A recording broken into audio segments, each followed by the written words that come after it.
Créer un pôle scientifique majeur capable de répondre à de grands enjeux de société, c'est la volonté du Collège de France à travers son Institut de chimie.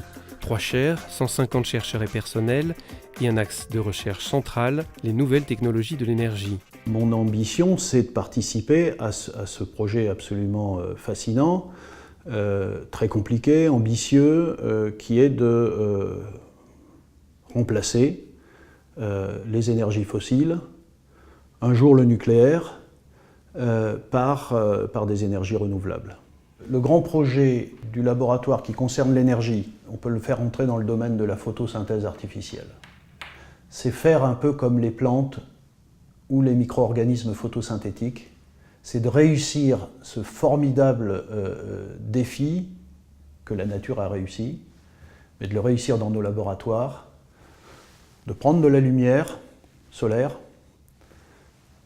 de prendre du CO2, de prendre de l'eau, de mélanger tout ça et d'obtenir à la fin un hydrocarbure, par exemple. Comprendre les secrets de la matière et produire des solutions technologiques pour le monde de demain.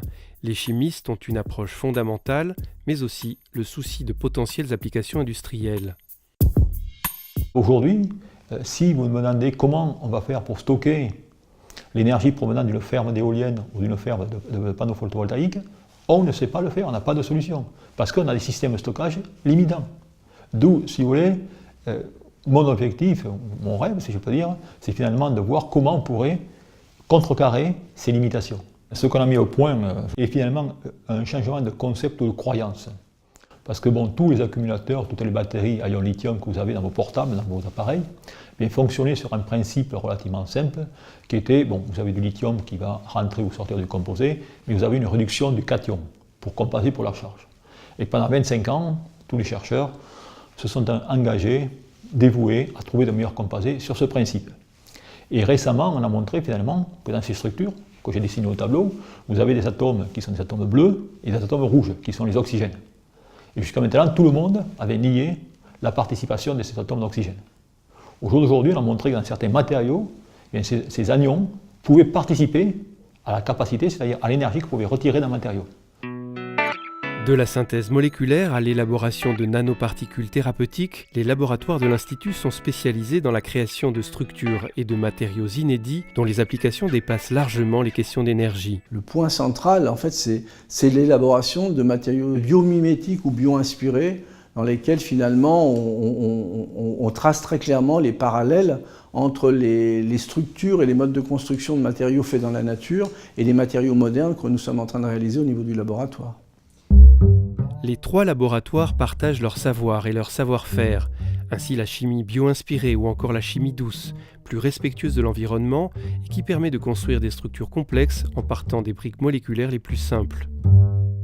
La chimie douce qu'utilise Marc, que Jean-Marie également utilise dans certaines de ses stratégies, que nous utilisons, je dirais, de façon très abondante, c'est surtout une école de pensée qui a été purement française, qui s'est construite dès les années 80 et qui est reconnue au niveau mondial. C'est toute cette école en fait, de la chimie. Maintenant, tout le monde parle de synthèse par les méthodes ascendantes, les méthodes bottom-up. Mais il faut voir que l'école, en fait, le nucléi qui a créé ça, c'est une école essentiellement française. Et quelque part, le Collège de France et cet institut de chimie positionnent finalement la France parmi les experts dans tout ce qui concerne l'élaboration de matériaux à partir de molécules. La force de l'Institut de chimie réside dans la complémentarité des cultures et stratégies capables d'ouvrir de nouvelles pistes de recherche. Transdisciplinaires par essence, les projets des chimistes bénéficient de la proximité des instituts de physique et de biologie du Collège de France, avec lesquels ils travaillent en constante synergie. Par cette combinaison de forces et de compétences, l'Institut de chimie du Collège de France peut être un lieu de plus en plus visible, donc de plus en plus attractif pour les jeunes chercheurs français et étrangers, et de plus en plus productif en termes de connaissances.